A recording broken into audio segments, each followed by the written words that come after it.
صينية السمك الصحية السهلة اللي من غير شوك، اوميجا 3 يا مؤمن. خلطة ولا أروع. غلطة ما فيهاش غلطة، لازم تجربوها. هلو. السلام عليكم. وعليكم السلام ورحمة الله. دي بقى خلطة عروش التوم اللي عملناها في المرة اللي فاتت. احنا خدنا منها شوية، معلقتين 3 كده. هننزل عليها ببصلة 1 توميتو، واحدة من الطماطم، 1 فلفل اخضر اللي عايز حاجة سبايسي طبعا، بس هو مفيش فلفل دلوقتي حامي قوي. 1 ربطة من البقدونس، معلقتين خل، وعصير ليمونتين وليمون معصور. انت بتعصر بايدك الاثنين، انا ما بعرفش اعصر بايدي سريع جدا. برضو جدا جدا. هنحط معلقة ملح، معلقة من الملح، طبعا حطوه ظبطوه حسب ذوقكم يعني. معلقة صلصة كبيرة، معلقة كمون، نقطة كركم كده، ندي خفقة. احنا مش عايزينه ناعم، مبشور.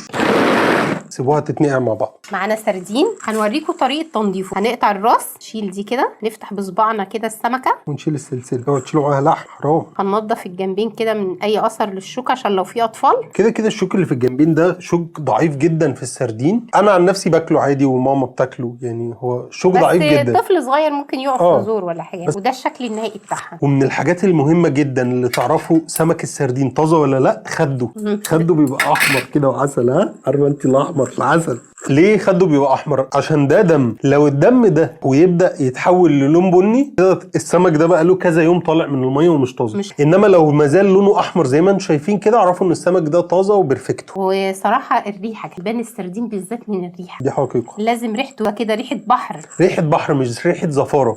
معانا صينيه دهناها زيت، ويستحسن الصينيه دي تبقى حاجه ما بتلزقش عشان احنا هنحط عليها السمك مباشر. هنبتدي نرص السمك. الله على الورده. انا مش عارف ليه حاسس انها تبقى تحفه، حاسس انها تبقى حاجه خرافه يا جماعه بجد. انا لاحظت ان عامه الجزائريين والمغربيين والتوانسه لما بيعملوا سمك بيعملوه تحفه، بيبدعوا فيه. وحاجه المطبخ الجزائري هو التوب. في الطواجن نفضل نرص لحد ما نعمل شكل ورده. في حد ما يحبش سمك السردين؟ مليان اوميجا 3. سيبك من الفوائد كمان، حتى هو طعمه جامد. يعني هنقول بقى اللي مش عايز ياكله كده ياكله يا جماعه الفوائد. صح. واول ما يبقى بالشكل التحفه الورده الجامده دي، ناخد الخلطه القمر. الله على الريحه بجد، انا بعشق ريحه يا ماما الخلطات دي قوي. تحفه يا مؤمن، تحفه. خصوصا خلطات الاسماك، تعرفش ليه لو معموله حلوه. ايوه بجد. نفرد كده سندوتش، بنعمل سندوتش سمك. هنقفل عليهم بقى بالسردين. بس نخلي الظهر من فوق. ايوه. هنجيب ايه بقى؟ ليمونه قمر كده، بعد ما رصينا الرصه التحفه دي، ليمونه قمر متقطعه رايح تحفه كده، على فرن على طول في رف وسط لحد ما تستوي. هي احنا مش عارفين بصراحه هي هتاخد قد ايه، بس لما نعرف هنقول لكم. هي قعدت حوالي نص ساعه لساعه الا ربع كده في الفرن، يعني المهم تنشف معاكم بهذا الشكل التحفه. خلي بالكم ان هي بتنزل سوائل كتير قوي.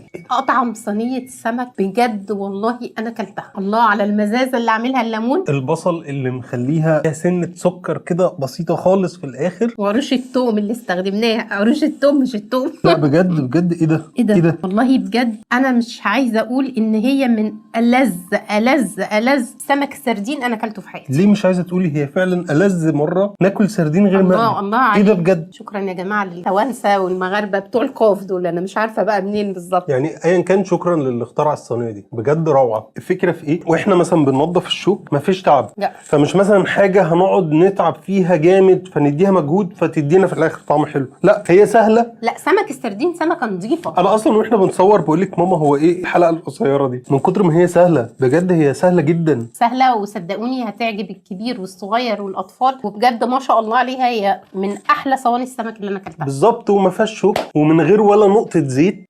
من غير نقطه واحده زيت مفيش. يعني كمان بتوع الدايت ما تقلقوش، طبق من ده مع طبق رز انسوا، انتوا كده في التمام. بصي، انا متوقع انها تبقى حلوه عشان بحب السردين.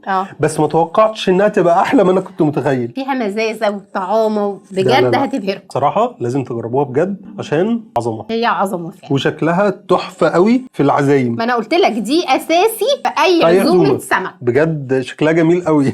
شكلها امور. عارفه انت هو اللي هو انت باين انك تعبتي فيها بقى وقعدتي ترصي ومش عارف ايه، وهي تافهه انت جبتي رميتي وخلاص. ومش شكل بقى، ده شكل وطعم وكل حاجه بالظبط. جربوها مش هتندموا نهائي والله العظيم. دمتم سالمين، هتعجبكم جدا.